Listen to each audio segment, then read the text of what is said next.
የማይታይ አምላክ በረጅምና ከፍ ባለ ዙፋኑ ላይ ተቀምጦ አየሁት ሲላቸው እንዴት አልጠፋህም ነው ቀጥሎ የሚሉት። ያየኝ ይሞታል ብሏል ራሱ።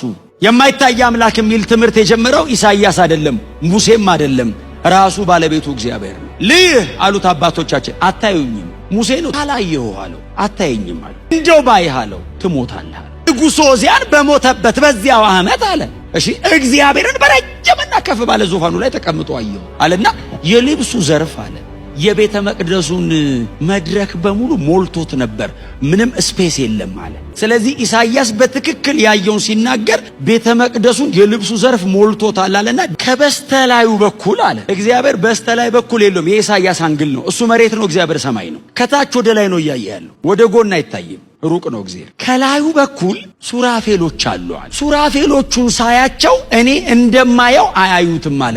በሁለት ክንፋቸው ፊታቸውን ሸፍነዋል አለ። ላለማየት ነው። በሁለት ክንፋቸው እግሮቻቸውን ሸፍነዋል አለ። በሁለት ክንፋቸው ይበራሉ። አንዲትም ደቂቃ ክንፋቸውን ከፍተው አያዩትም። አያዩት ቀጥሎም ለማምለክ ነው። አዩት አይቻልም። እንደዚህ ይላል አንዱ ለአንዱ። ወደ እግዚአብሔር አይደለም የሚሉት ወደ ጎን ነው የሚሉት። አንዱም ለአንዱ ነው የሚለው ቅዱስ ቅዱስ ሁሉን የሚገዛ የሰራዊት ጌታ እግዚአብሔር፣ ምድር ሁሉ ከክብርህ ተሞልታለች። ይሄንን አንዱ ለአንዱ ነው የሚነግረው እና ከጮኻዩ ድምፅ የተነሳ የመድረኩ መሰረት ተናወጠ ይላል። እልፍ ጊዜ እልፍ መላእክት አንዱን ብቻ ያደንቃሉ። አይተውት አይደለም፣ ያሉበትን ፕሬዘንስ ብቻ ሴንስ እያደረጉ በመገኘት ውስጥ በመሆናቸው ብቻ ቅዱስ ቅዱስ ቅዱስ ማለት እግዚአብሔርን ኃጢአት ማትሰራ ነህ እያልከው አይደለም፣ የሚመስልህ የለም እያልከው ነው። በዚህ ጊዜ ኢሳይያስ ይሄንን ሁሉ ክብር ሲያይ ራሱን አየ።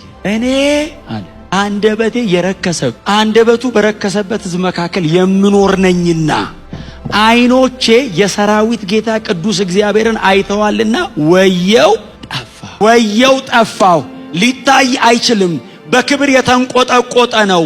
እንዴት ያለ ነው ታይቶ አያውቅም። እኔ አየሁት አለ። ራሱኑ 53ኛው ምዕራፍ ላይ ደግሞ አመጣው። እንድንወደው ደም ግባት የለውም አለው። ራሱ ነው።